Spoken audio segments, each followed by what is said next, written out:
December 17th, 1944, just past midnight. You're alone in a truck cab, somewhere in the frozen forests of Belgium. The windshield wipers are losing their battle against the blizzard. Each sweep leaves more ice than it clears. Your hands grip the steering wheel so tight your knuckles have gone white. Not from the cold, though it's 40 below outside, but from the knowledge that you are completely, hopelessly lost, behind enemy lines. Possibly. Your map is useless now, ripped at the edges, soaked with sweat despite the freezing temperature, smeared with dirt from the 3 times you've pulled over to check it against road signs that no longer exist.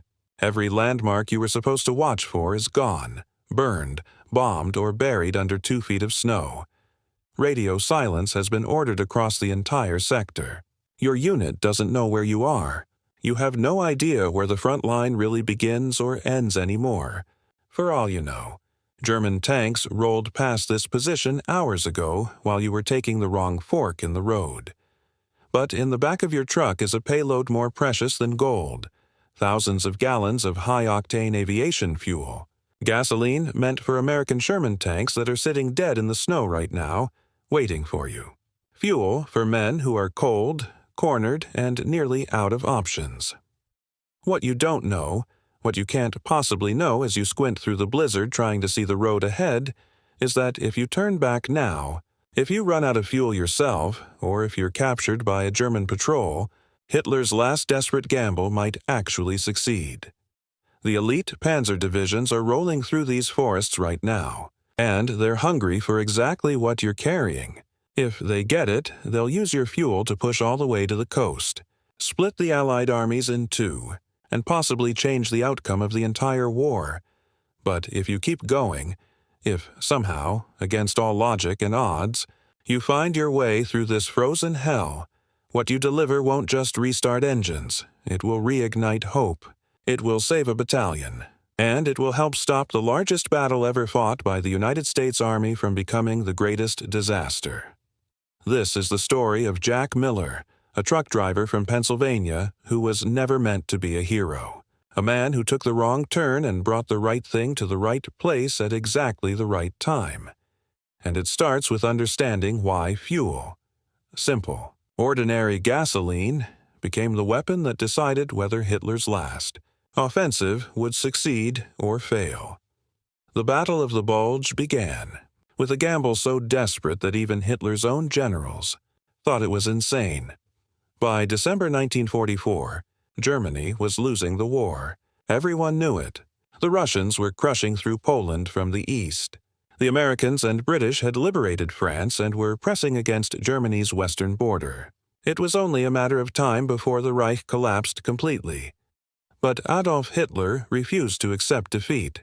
He ordered one final, massive offensive, a surprise attack through the Ardennes forest of Belgium that would punch through Allied lines, capture the vital port of Antwerp, and split the American and British forces in 2. The plan was called Operation Wacht M. Rhine, Watch on the Rhine, it would become, known to history as the Battle of the Bulge because of the enormous bulge it created in the Allied front lines. On paper, the plan was audacious. Over 200,000 German troops would surge through the forest under cover of darkness and winter storms. They'd be backed by more than 1,000 tanks and armored vehicles, including the fearsome King Tiger, tanks and the elite SS Panzer divisions that had terrorized Allied forces since D-Day. The Ardennes had been chosen specifically because it was considered quiet. The forest was too dense for major tank operations, the terrain too difficult, the weather too brutal. American forces had thinned out their positions there, moving veteran units to other sectors and replacing them with inexperienced divisions sent to the Ardennes to rest and train.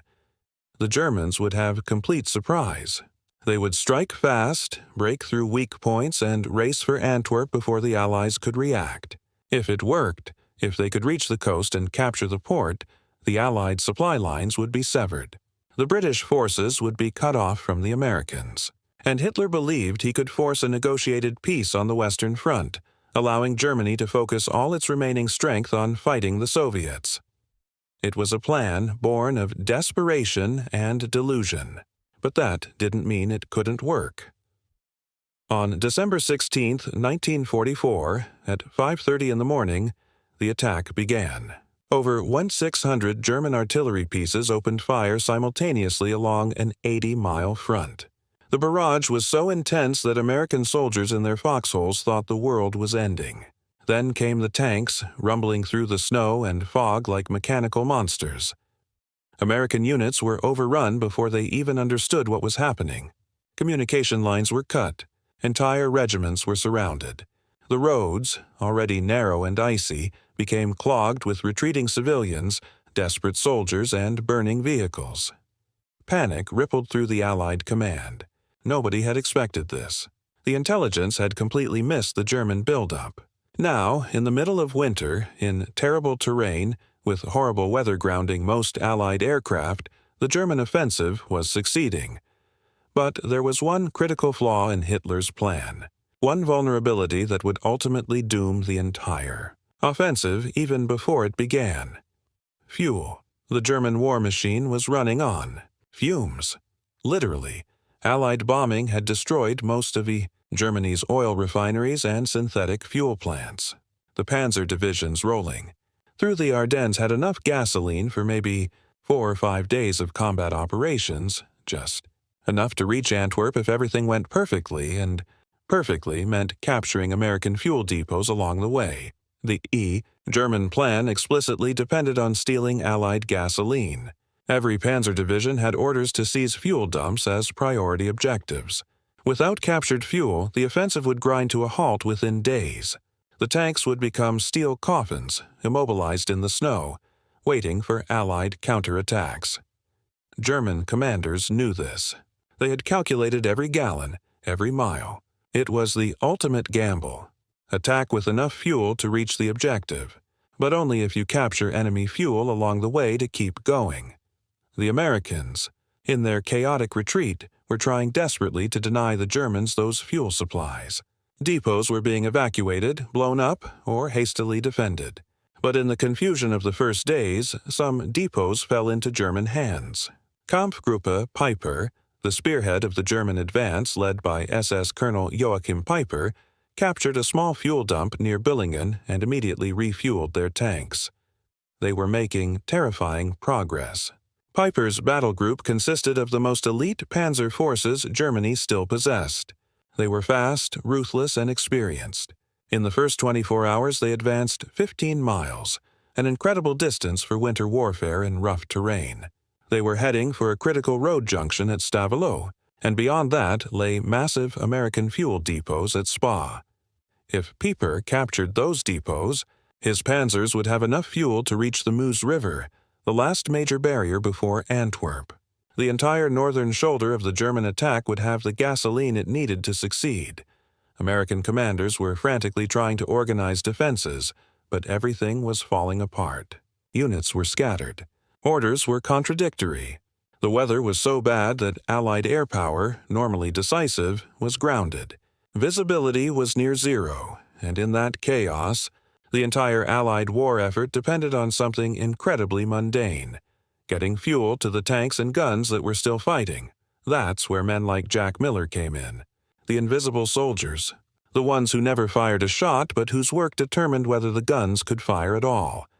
Because no matter how brave your soldiers, no matter how good your tactics, modern warfare has one absolute requirement. Your machines must move, and machines need fuel. Without it, the most powerful army in the world becomes a collection of expensive metal sculptures sitting uselessly in the snow. Jack Miller was 31 years old. Before the war, he'd worked at a gas station in Harrisburg, Pennsylvania. Not the kind of job that made you famous or rich, but honest work that taught you practical skills. Jack knew engines. He could diagnose a carburetor problem by sound alone, could tell if oil needed changing just by how the engine coughed when it started. When he enlisted in 1942, that mechanical knowledge earned him a place in the Motor Transport Corps, the unglamorous but absolutely vital service that kept the Allied armies mobile. While infantry soldiers trained for combat, Jack trained to drive trucks. Big deuce-and-a-half cargo trucks, fuel tankers, recovery vehicles, anything with wheels and an engine. By December 1944, Jack had been driving almost non-stop for 6 months. From the beaches of Normandy through the liberation of France, across the German border at the Siegfried Line, he'd hauled supplies over bombed-out bridges and through villages that no longer existed. He'd seen things no civilian should see: burned-out tanks with bodies still inside, columns of refugees with nowhere to go, medics trying to save soldiers who had no chance. But through it all, he kept driving. That was his job. That was his contribution to winning the war. Every barrel of fuel he delivered meant another tank could advance, another gun could fire, another position could be held. Jack didn't think of himself as a hero. Heroes charged machine gun nests or flew bombing missions or led men into battle. Jack just drove. He fixed flat tires in the rain, changed oil in the freezing cold, and navigated roads that weren't on any map. It was hard, exhausting, dangerous work, but it wasn't heroic. At least not by his definition. On the morning of December 17th, Jack received orders to deliver a full load of high-octane gasoline to an armored division near the town of Stavelot. The order was marked urgent, which wasn't unusual. Everything was urgent in wartime. What was unusual was the tone of the briefing officer who gave him the assignment. "They need this yesterday," the officer said, not meeting Jack's eyes. "The whole sector's gone to hell. Germans are everywhere. Roads are compromised. Communication is spotty. But that unit needs fuel, and they need it now." Jack asked the obvious question. "What's the situation at Stavelot?" The officer paused. "Fluid." That was military speak for, "We have no idea what's happening there." It could mean the town was secure. It could mean it was under attack. It could mean it had already fallen to the Germans and nobody knew yet. Jack nodded. "Understood, sir." He walked to his truck, a GMC CCKW, nicknamed the Jimmy by the men who drove them. It was loaded with 55-gallon drums of gasoline, enough to refuel a dozen Sherman tanks or keep a battalion's vehicles running for days. The truck was painted olive drab, covered with canvas tarps to protect the cargo from weather and, theoretically, from enemy observation. Jack did his pre-trip inspection the way he always did. Checked the tires, solid, good tread despite the wear. Tested the headlights, dim but functional. Examined the fuel tank, 3/4 full, enough to make the trip with a comfortable margin. He tied his wool scarf twice around his neck against the bitter Ardennes wind, pulled on his gloves, and climbed into the cab. The engine turned over on the first try. That familiar rumble was somehow comforting, a sound that meant everything was working, everything was under control. Jack let it warm up for a minute, watching his breath form clouds in the freezing air inside the cab. Then he shifted into gear, released the brake, and rolled forward onto the icy road. The drive should have been simple. 3 hours, 2 checkpoints, 1 delivery. The route was clearly marked on his map. Follow the main supply road east, turn north at the crossroads near Malmedy, then straight through to Stavelot. Simple. But nothing in war ever goes as planned. What Jack didn't, what nobody had told him because nobody knew for certain, was that the entire region had descended into chaos overnight. German commando units dressed in American uniforms were operating behind Allied lines, switching road signs, cutting phone lines, giving false orders. Some had been caught and shot. Others were still out there, sowing confusion. The road signs Jack was supposed to follow had been moved or destroyed, some deliberately by German saboteurs, others accidentally by shellfire or panicked retreats. The careful system of markers that guided supply convoys through Belgium had broken down completely. Jack drove for the first hour without incident. The road was terrible, frozen mud with patches of ice that made the heavily loaded truck slide unpredictably. But he'd driven worse. He passed other vehicles, jeeps racing toward the front, ambulances heading back with wounded, other supply trucks grinding through the snow. Then the traffic stopped. Jack found himself alone on the road. No other vehicles in either direction. The forest pressed in close on both sides, bare trees standing like skeletal sentries in the snow. He should have been approaching the first checkpoint by now. But there was nothing. No barrier, no guards, no signs. Just empty road disappearing into the white distance. Jack slowed the truck, scanning the tree line. Something felt wrong. The silence was too complete. No artillery rumble in the distance. No aircraft overhead. Just the sound of his engine and the wind through the trees. He came to a crossroads. According to his map, he should turn north here. But the road sign that was supposed to mark the turn was gone. Just a splintered post sticking out of the snow. Jack stopped the truck. He unfolded his map across the steering wheel, trying to orient himself by landmarks. There was supposed to be a church steeple visible from this crossroads. He looked around. No church. Either it had been destroyed, or he was in the wrong place. He made a decision. The northern road looked more traveled. Deeper tire tracks in the snow. That made sense if it was the main supply route. He turned north and continued. For another hour, he drove through increasingly unfamiliar terrain. The road narrowed. The forest grew denser. And, most concerning, he hadn't seen another vehicle since the crossroads. Then he saw something that made his blood run cold. A burned-out American half-track sitting in a ditch, its hull riddled with large-caliber holes. The kind of holes made by German tank cannons. And the vehicle was still smoking slightly, which meant the attack had happened recently. Maybe hours ago. Maybe minutes. Jack's hands tightened on the wheel. He was definitely in the wrong place. The question was, how wrong? He pulled over near a bend in the road and climbed out into the snow. The cold hit him like a physical blow. The temperature had dropped even further, well below zero now. His breath came in short white clouds that froze on his scarf. He spread the map on the hood of the truck, but it was nearly useless. The roads he was seeing didn't match the roads on the paper. Either the map was old and incomplete, or he'd drifted so far off course that he'd left the mapped area entirely. Jack walked around to the back of the truck and placed his gloved hand against one of the fuel drums. It was cold to the touch, but he could feel what was inside. Thousands of gallons of high-octane gasoline. The exact thing German panzer divisions were desperately searching for. If a German patrol found him here, they wouldn't take prisoners. They'd take the fuel and leave him dead in the snow. Jack looked at the forest around him.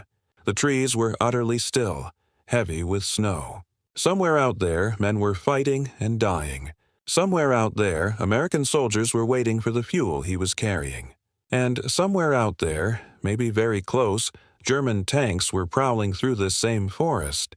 He had to make a choice. Turn around and try to retrace his route, risking that he'd run into Germans who'd advanced behind him. Sit tight and hope someone found him before his fuel ran out or the enemy arrived. Or push forward, deeper into unknown territory, gambling that he'd eventually find friendly forces. Jack climbed back into the cab. His hands were shaking now, but not from cold. From fear and from the weight of understanding what was at stake. He started the engine, listened to it rumble back to life, and made his decision.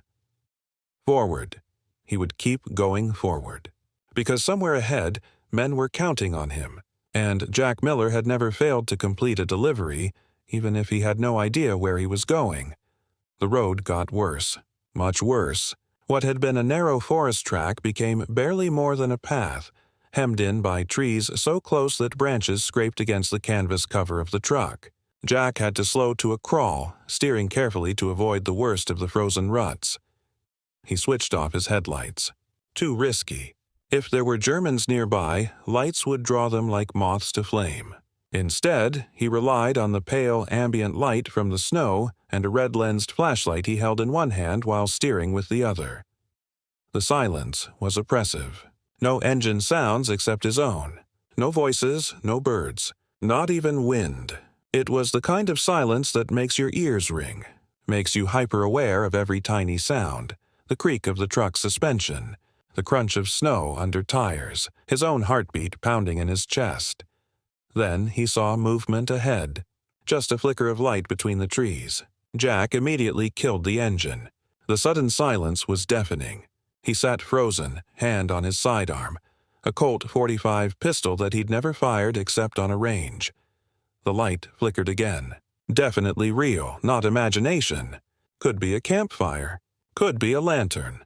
Could be enemy soldiers warming themselves while their tanks refueled, or it could be American. A lost patrol, an outpost, the edge of friendly lines. Jack waited. 1 minute, 2 minutes, 5. His breath fogged inside the cold cab. His fingers were going numb despite his gloves. The light disappeared, then reappeared, then vanished for good. In the distance, far off, maybe miles away, came the deep rumble of heavy engines. Tank engines. Diesel, not gasoline, which meant they were probably Panthers or Tigers. German armor, moving through the forest in the darkness, hunting. Jack waited until the sound faded completely. Then he started his engine again, let it idle just long enough to confirm it would run, and rolled forward at walking pace. He came to a junction where the road split 3 ways. No signs, no markers, no indication of which path led where. Jack stopped again, climbed out with his flashlight and searched for any clue. On the bark of a tree, barely visible under frost, he found something. Faint white paint, stenciled into a shape. He scraped away the ice with his knife. An American star. Old, faded, but definitely American. Someone had marked this route, recently enough that the paint hadn't completely weathered away, old enough that snow had covered it. It was the only sign he'd seen in hours. Jack made his choice. Middle road. The path that the marked tree seemed to point toward. Back in the truck, he followed that road deeper into the forest.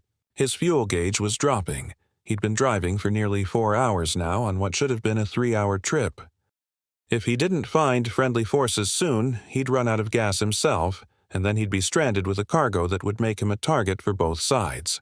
The Americans would want to recover the fuel. The Germans would want to steal it. And Jack would be irrelevant to both, just another casualty. He passed more abandoned vehicles. An American Jeep flipped into a ditch. A burned-out German half-track. Evidence of fighting, but no bodies. That was somehow worse. It meant survivors had moved on, but it gave no clue about who had won or where they'd gone. The smell of burnt oil and exhaust hung in the frozen air. Something had passed through here very recently. Within hours, maybe less, Jack kept driving.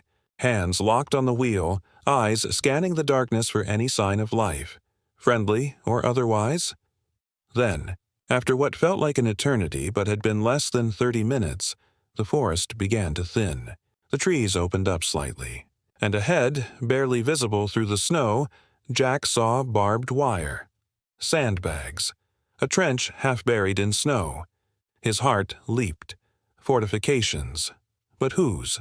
He eased to a stop, killed the engine, and waited. If these were German positions, starting the engine again would alert them. If they were American, approaching without identifying himself could get him shot. From the darkness came a voice, sharp and commanding. "Halt! Password!" American accent. Pennsylvania, maybe. Jack's hands shot up, visible through the windshield. He shouted back, clear and loud, "Philadelphia!" That was today's password. At least, it had been when he left his base that morning. If the codes had changed and he didn't know it, the next sound he heard might be gunfire. There was a pause that seemed to last forever. Then, advance and be recognized. Jack started the engine and rolled forward slowly, hands still visible, trying to look as non-threatening as possible while driving a massive fuel truck. A figure emerged from the trench, American helmet. M1 rifle, the soldier's face was young, couldn't have been more than 20, but his eyes looked ancient, hollowed out by cold and fear and too many hours under fire. The soldier waved Jack forward, then held up a hand to stop. "You're late," he said, his voice flat with exhaustion. "We figured the convoy got hit." "Thought you weren't coming." Jack shook his head. "I'm not a convoy. I'm it, just me.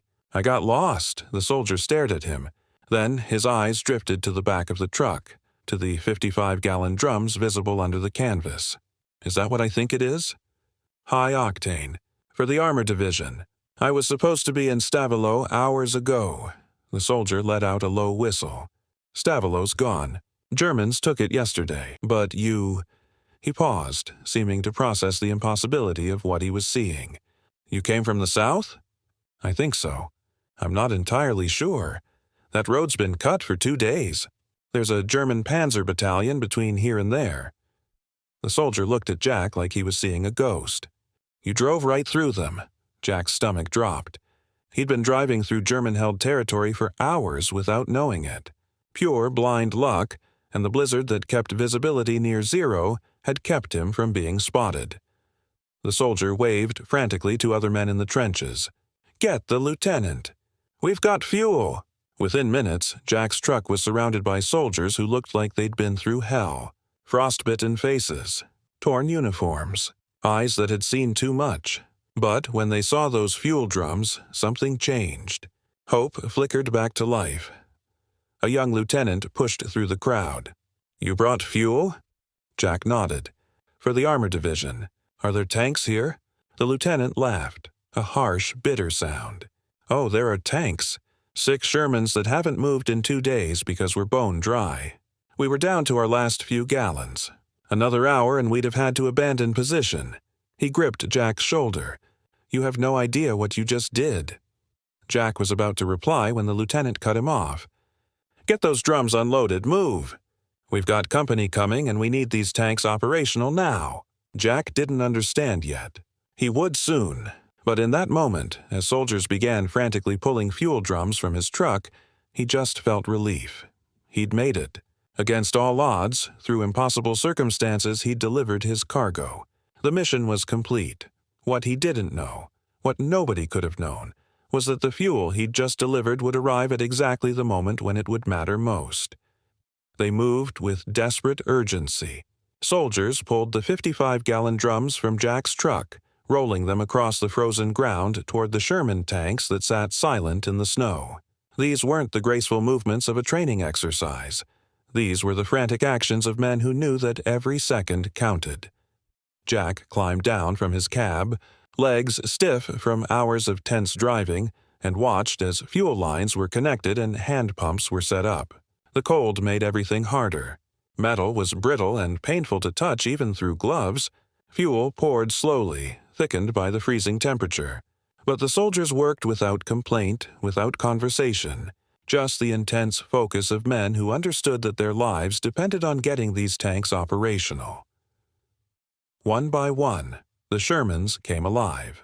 First came the whine of the starter motor, then the cough and sputter of the engine trying to catch. Then, finally, the deep rumble of a 30-ton tank engine roaring to life, exhaust belching black smoke into the white air. The sound was like thunder breaking the oppressive silence of the forest. And for the soldiers who'd been sitting in frozen foxholes for 2 days, listening to German tanks prowling in the distance but unable to respond because their own armor was dead, that sound was salvation. One Sherman started. Then another. Then a third. Turrets swiveled, testing their traverse. Machine gunners climbed into their positions. Tank commanders popped their hatches and began shouting orders. The lieutenant who'd first greeted Jack approached, his face transformed. The exhaustion was still there, but now it was mixed with something else. Determination, hope, the look of a man who suddenly had options again. "What's your name, driver?" "Miller, sir." "Jack Miller." "Well, Jack Miller, you just saved this position. Maybe more." The lieutenant extended his hand. "I'm Lieutenant Robert Hayes, and those tanks you just refueled? They're all that's standing between Kampfgruppe Piper and the fuel depot at Spa." Jack had heard of Kampfgruppe Piper. Everyone had. SS Colonel Joachim Piper commanded the spearhead of the German offensive. Elite panzer troops with King Tiger tanks and years of combat experience. They'd been slicing through American lines like a knife through butter, leaving a trail of destroyed vehicles and captured positions in their wake.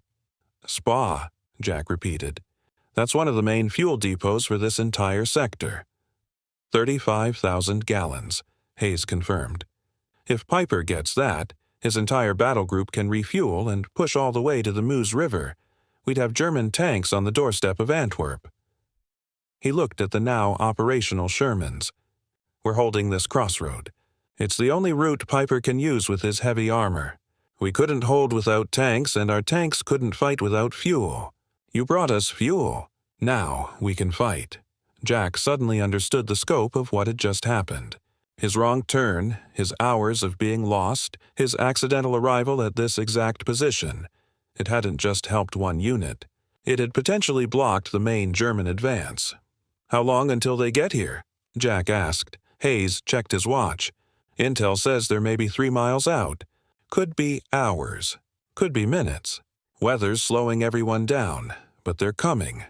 As if in response, the distant sound of artillery began.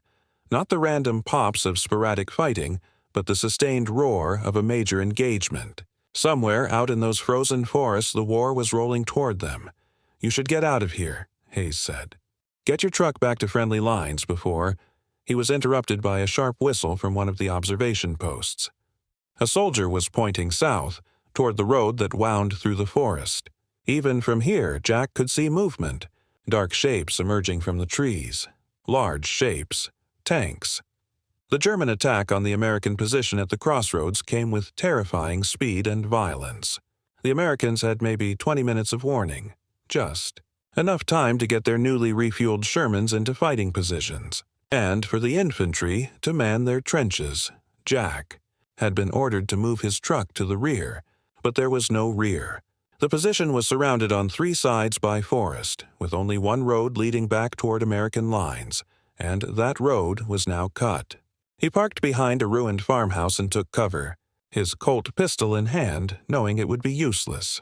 Against tanks, but holding it anyway because it was all he had. What Jack witnessed over the next hour would be burned into his memory for the rest of his life. The German force that emerged from the forest wasn't Pieper's main column. It was a scouting element, but even that was formidable. 4 Panther tanks, 2 half-racks full of infantry, and supporting vehicles. They came down the road in a column, moving cautiously but confidently, the way an experienced force moves through territory they expect to control. They weren't expecting resistance. They certainly weren't expecting operational American tanks. The first Sherman opened fire from a concealed position 300 yards from the road. The armor-piercing round caught the lead Panther in the side, where armor was thinner, and penetrated. Smoke began pouring from the German tank's engine compartment. Its turret traversed wildly, trying to locate the threat, but a second Sherman fired before it could respond. The lead Panther exploded. Not the Hollywood fireball explosion, but the real thing. A sharp crack followed by hatches blowing off as internal ammunition detonated. The crew that tried to bail out was cut down by American machine gun fire. The second Panther in the column immediately reversed, trying to back out of the kill zone, but it was too late. American tanks had positions on both sides of the road. Crossfire. The Panther took hits from 2 directions and ground to a halt, its crew abandoning it and fleeing into the forest. The German infantry tried to deploy from their half-tracks, but American riflemen in the trenches opened up with concentrated fire. The Germans, caught in the open, took terrible casualties. Some made it to cover and began returning fire. Others tried to retreat back down the road. It was chaos. The kind of close-range, brutal fighting where survival is random and death comes from unexpected directions. Artillery began falling, German guns trying to support their trapped forces, American guns trying to break up any reinforcements. Jack watched from behind his dubious cover, his heart pounding so hard he thought it might burst. He'd been in Europe for months, had been near the front lines dozens of times, but he'd never been this close to actual combat. The noise was overwhelming, not just loud but felt in your chest, in your bones. The acrid smell of burning fuel and explosives was suffocating. The engagement lasted maybe 45 minutes. When it was over, the German force had been destroyed or scattered. 2 Panthers burning on the road, 1 captured intact, the half-tracks destroyed. German infantry either dead, wounded, or fled into the forest. The Americans had taken casualties too. 1 Sherman had been hit and was burning. Several soldiers had been killed in the trenches, but the position had held. The crossroad was still in American hands. More importantly, the Germans now knew that this route was defended, heavily defended. Any further attempt to push through would require a major assault, and that would take time. Time for American reinforcements to arrive. Time for the weather to clear so Allied aircraft could intervene. time that Kampfgruppe Peiper couldn't afford to waste. As the sun began to set on December 17th, casting long shadows across the snow-covered battlefield, Lieutenant Hayes found Jack still crouched behind the farmhouse. "You can come out now," Hayes said, his voice hoarse from shouting orders. "It's over. For today, anyway." Jack emerged on shaky legs. He looked at the burning German tanks, at the American medics working on wounded soldiers, at the Sherman crews already working to repair their vehicles and reload ammunition. "Those tanks," Jack said quietly. "They couldn't have fought without fuel." Hayes nodded. "And we couldn't have held without those tanks. Do the math, Miller. You saved this position. And this position might have just saved Spa." "One truckload of fuel," Jack said almost to himself. "That's all it was. One delivery." "Sometimes," Hayes replied. "That's all it takes. One delivery at the right place and the right time." But the impact of Jack's fuel delivery went far beyond that single engagement.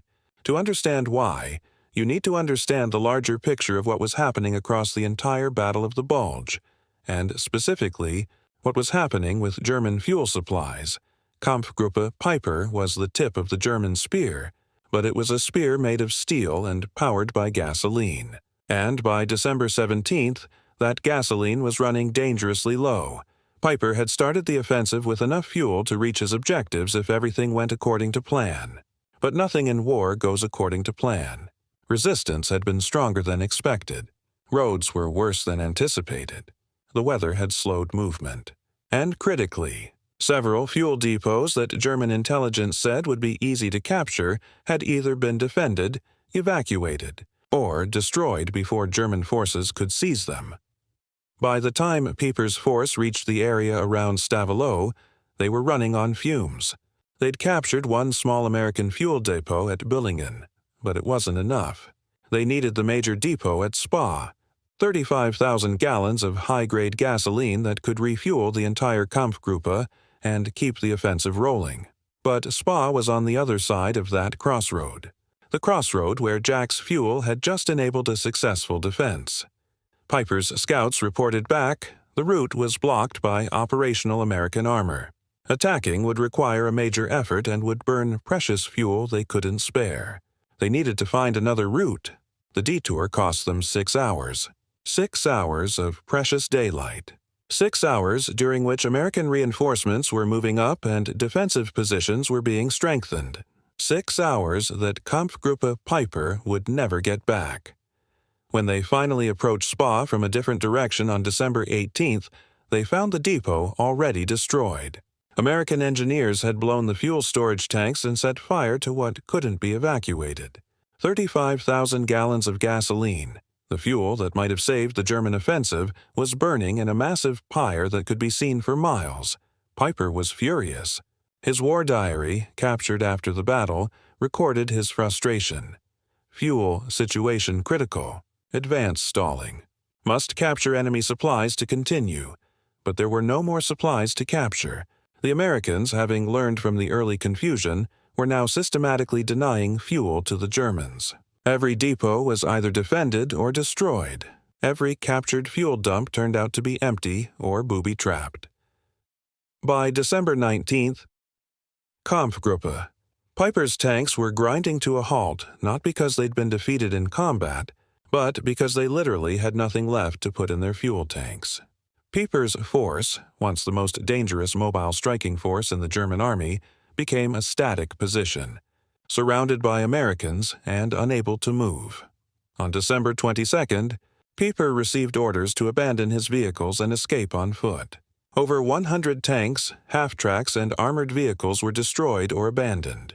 The crews who made it out walked through the frozen forest, leaving behind the steel monsters that had been supposed to win the war. The same story played out across the entire German offensive. Without captured fuel, the panzers stopped, and when the panzers stopped, the offensive died. Historians estimate that the German offensive came within 20 miles of its major objectives before running out of fuel. 20 miles. If they'd had enough gasoline to keep moving for just one more day, just one more sustained push, they might have reached Antwerp. They might have split the Allied armies.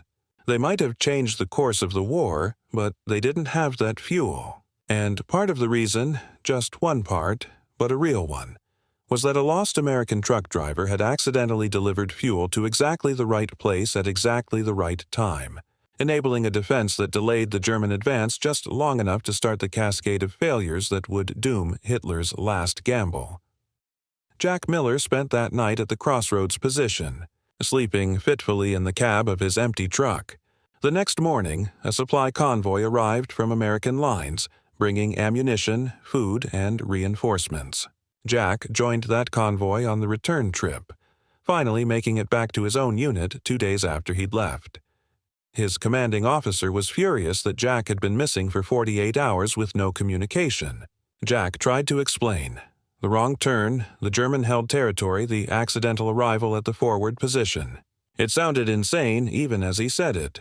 Then Lieutenant Hayes's after-action report arrived. It detailed the engagement, the successful defense, and made specific mention of the fuel delivery that had made it possible. Driver Sergeant Jack Miller arrived through enemy territory at critical moment with fuel that enabled tank operations. His delivery directly contributed to successful defense of key position. Jack's commander read the report twice. Then he looked at Jack and shook his head. "You got lost, drove through German lines by accident, and delivered fuel to a position that desperately needed it?" "Yes, sir. That's the dumbest luck I've ever heard of. You should be dead 10 times over." "Yes, sir. But you're not. You're here. And according to this report, you helped save a battalion." The officer filed the report. "Get some rest, Miller. Then get back to work. We've still got a war to win." Jack never received a medal for what he did. There were no newspaper articles, no commendations. In the chaos of the Battle of the Bulge, his action was just one tiny piece of a massive battle involving over 1 million men. Important, yes. Critical, possibly. But not the kind of thing that made headlines. Jack didn't mind. He wasn't looking for glory. He just wanted to finish his job and go home.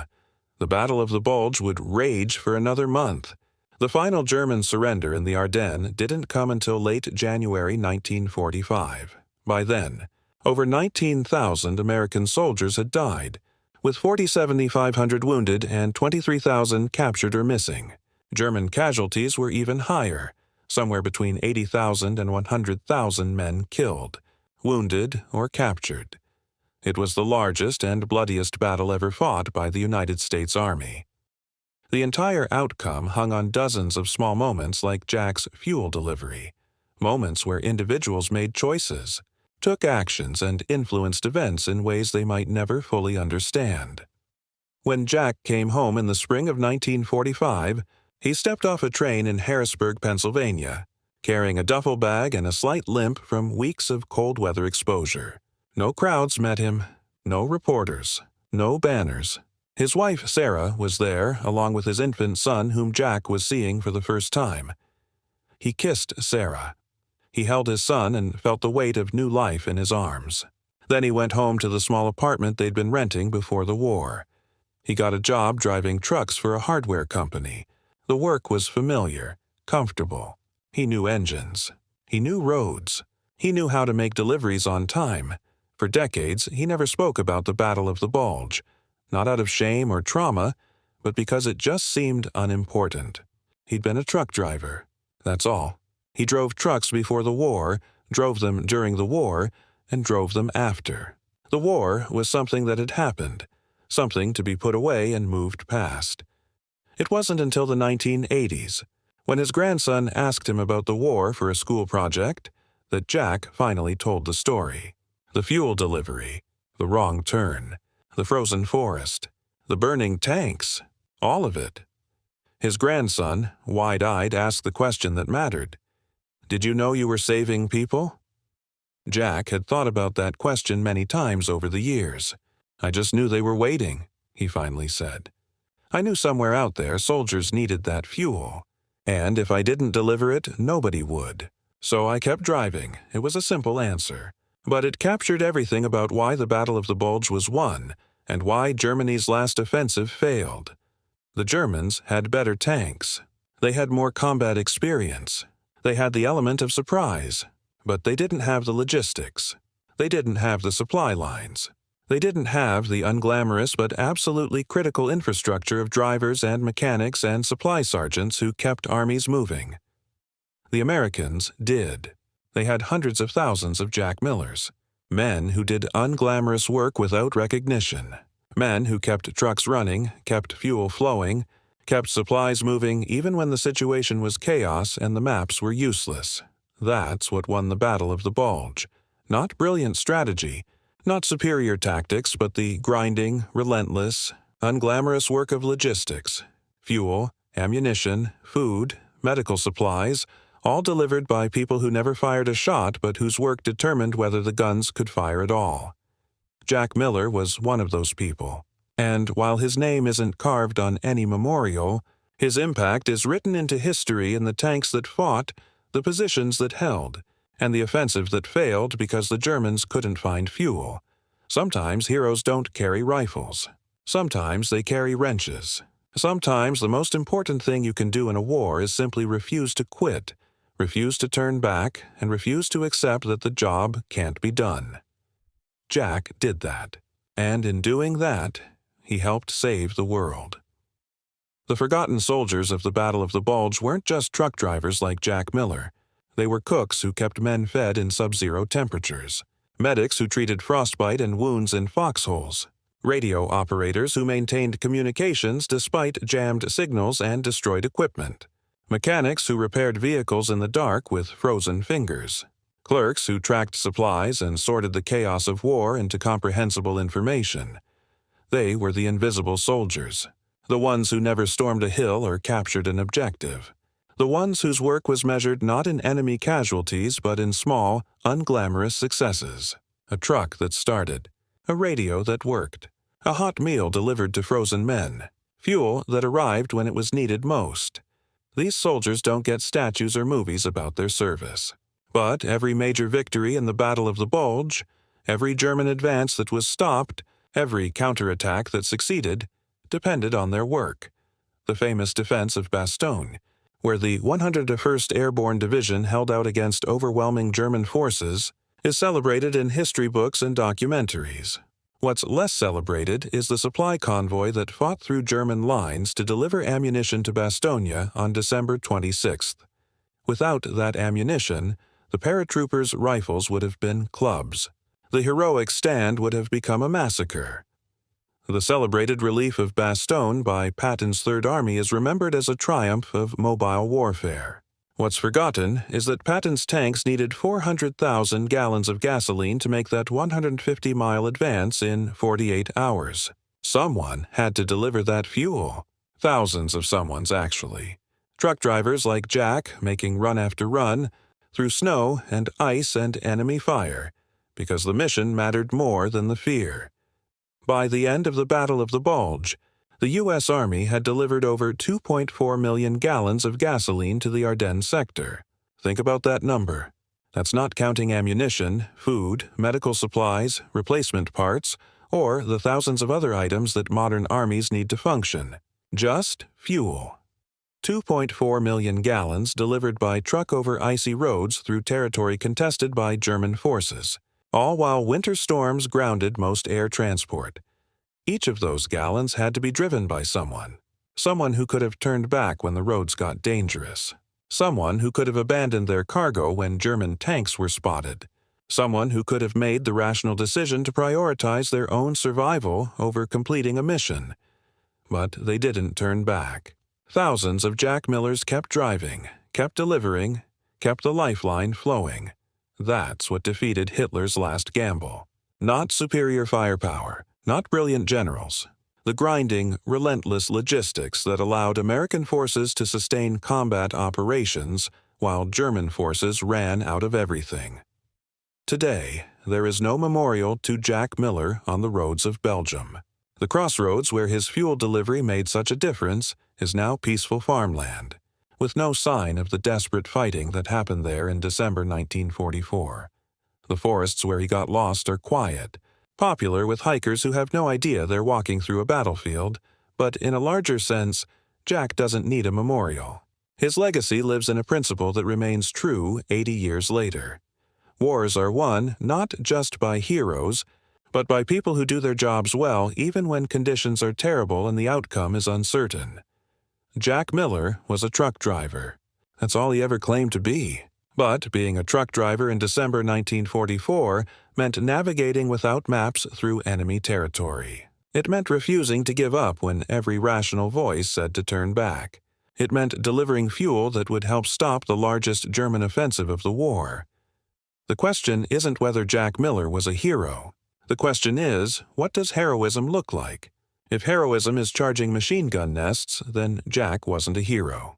If heroism is flying dangerous missions or commanding troops in battle, then Jack wasn't a hero.